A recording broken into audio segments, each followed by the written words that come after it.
Queridos, hoje é sexta-feira, dia de Giro da Jana, dia de Janaflix. Eu acho que você já reparou uma diferença em mim. Você reparou que eu tô sem maquiagem ao natural, beleza natural? Isso tem um motivo e a polêmica com a qual eu vou começar este vídeo. Vem comigo porque hoje o bicho vai pegar.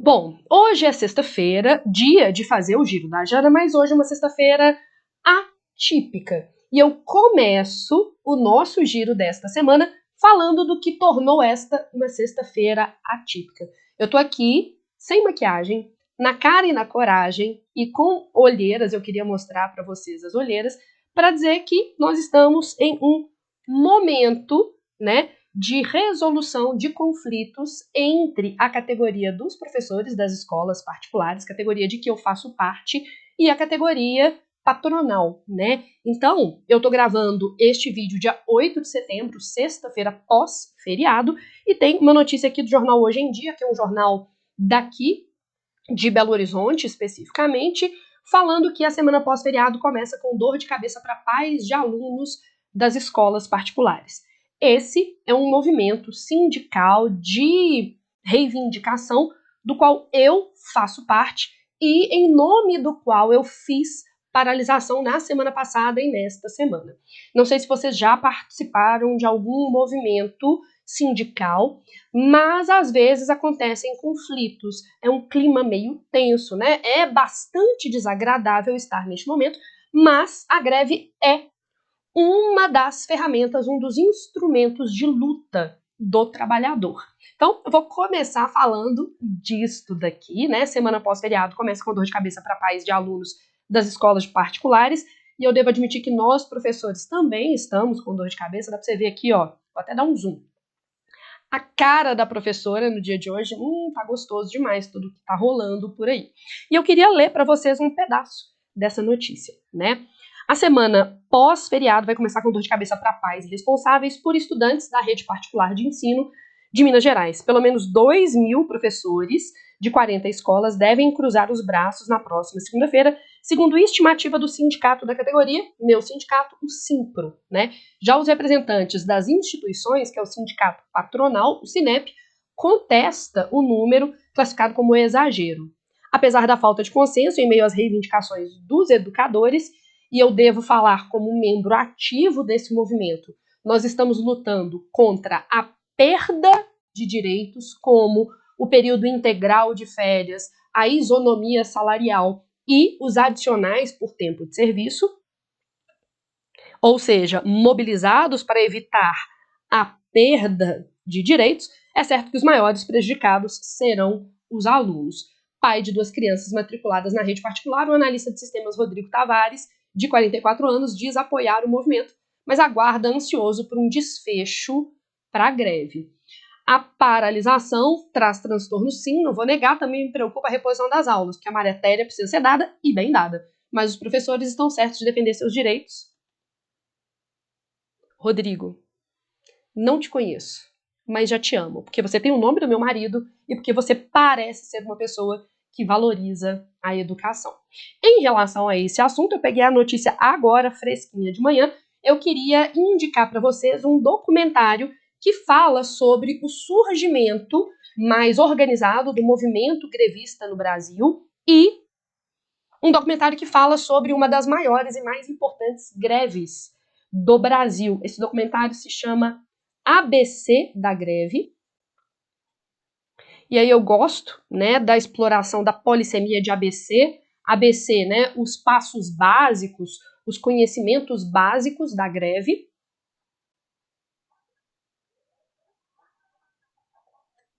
E ABC também é uma menção ao ABC, a região paulista, que é o ABC, né, Santo André, São Bernardo e São Caetano, que é o berço do movimento grevista brasileiro no século XX. Né? Então, a região paulista do ABC.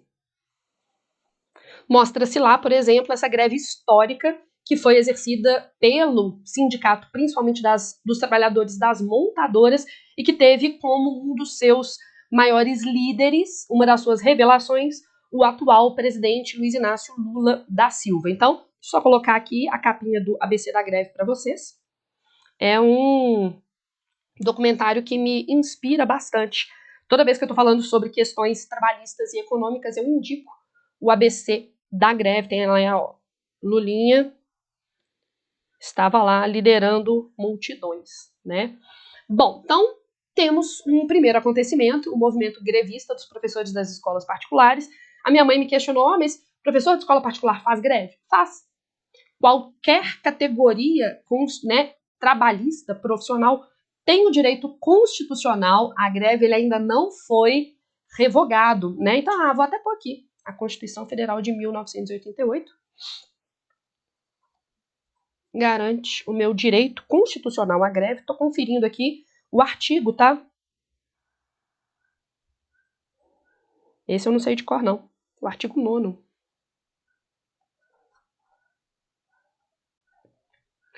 O artigo 9º da Constituição Federal define o direito à greve como instrumento de luta pelos interesses do trabalhador.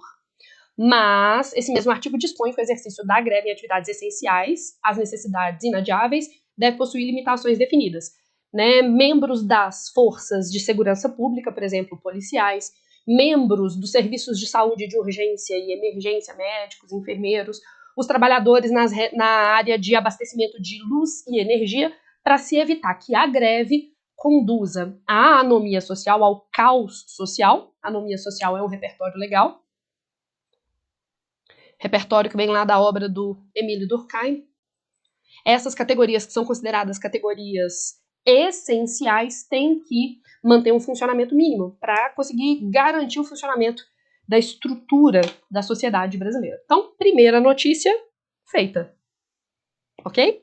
Segunda notícia agora já é da minha equipe. Pode ser que a minha equipe queira me matar, porque eu acrescentei uma notícia que não estava aqui. Né? Então, vamos lá. A próxima notícia separada pela minha equipe. Lula aprova parecer que prevê demissão de servidor por assédio sexual. A AGU fixa entendimento, não tinha visto isso não, para toda a administração pública. Isso é bastante importante para a proteção, principalmente, das mulheres, que são, sem dúvida, as grandes prejudicadas por esse aspecto, né?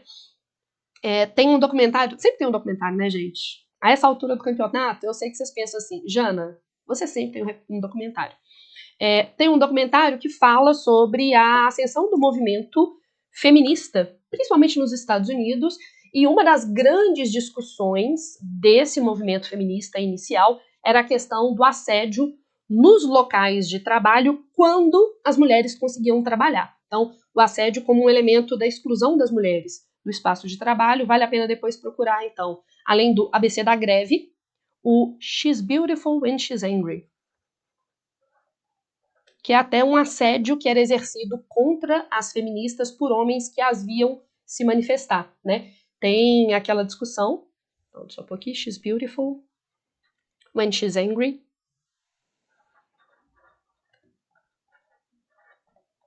She's Angry, que é uma estratégia muito comum do patriarcado, que é invalidar a firmeza feminina, afirmando que se trataria de irritação ou descontrole emocional, né? Eu sou uma pessoa bastante calma, acho que vocês já repararam. Me conta aí, você me acha calma? Eu sou braba, mas eu sou calma, são categorias diferentes. Mas, por exemplo, quando eu sou firme em relação às minhas crenças, minhas posturas políticas, ideológicas, morais e éticas, tem gente que fala que eu sou agressiva, mas é porque firmeza em mulheres é mal vista, e isso tá ali no She's Beautiful When She's Angry, e essa estratégia de invalidação de reclamações, de demandas femininas, é muito comum quando há assédio e denúncia de assédio no local de trabalho. Perfeito. Primeira notícia oficial, tá aqui. Segunda notícia, ator Vitor Meniel é vítima de agressão por homofobia. Eu vi isso, né? E o que mais me chocou, além do ataque, da violência, foi o fato de que há imagens do porteiro do prédio que teria visto não apenas a sessão de espancamento, mas também o Vitor pedindo ajuda e se limitou a arrastar o Vitor para um lugar para ele parar de atrapalhar a passagem das pessoas, o que me lembrou o conceito de banalidade do mal da Hannah Arendt. Então vamos por aqui, né? Pessoas, em teoria, normais são capazes de atos de extrema crueldade.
Eu tava esse tempo todo sem som? Será que eu tava esse tempo todo sem som? Então, voltando, né? Eu não sei há quanto tempo eu tô sem som, eu imagino que eu tava durante esta notícia. O Vitor Meniel foi vítima de agressão por homofobia. E aí, o porteiro que presenciou tanto o espancamento quanto o Vitor pedindo ajuda após o espancamento, ele se limitou a arrastar o corpo do Vitor para um lugar em que ele não atrapalhasse a passagem dos moradores do prédio. Isso me lembrou o conceito de banalidade do mal, da Hannah Arendt, né?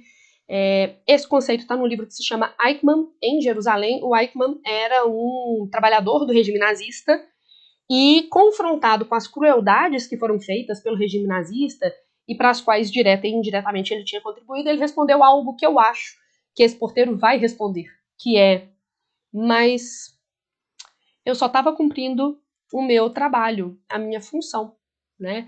Eu era um mero membro da força de trabalho. No caso do Eichmann, eu era um mero burocrata. No caso do porteiro, eu era um mero porteiro. Ou seja, indivíduos comuns, bons pais de família, são capazes de atos de extrema crueldade quando inseridos num contexto de banalização dessa crueldade. Próxima notícia.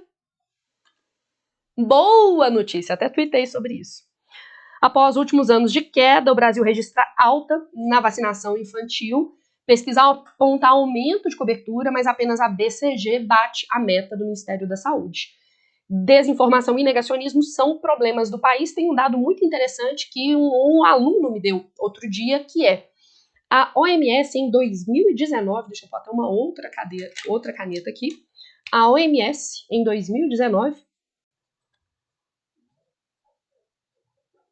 incluiu o movimento anti-vacina no rol das 10 maiores ameaças à saúde pública mundial, tá? Então, o movimento anti-vacina é ameaça à saúde pública.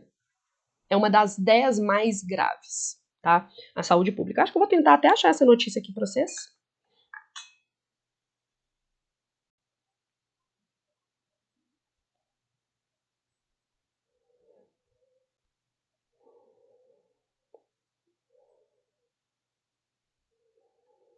Massa.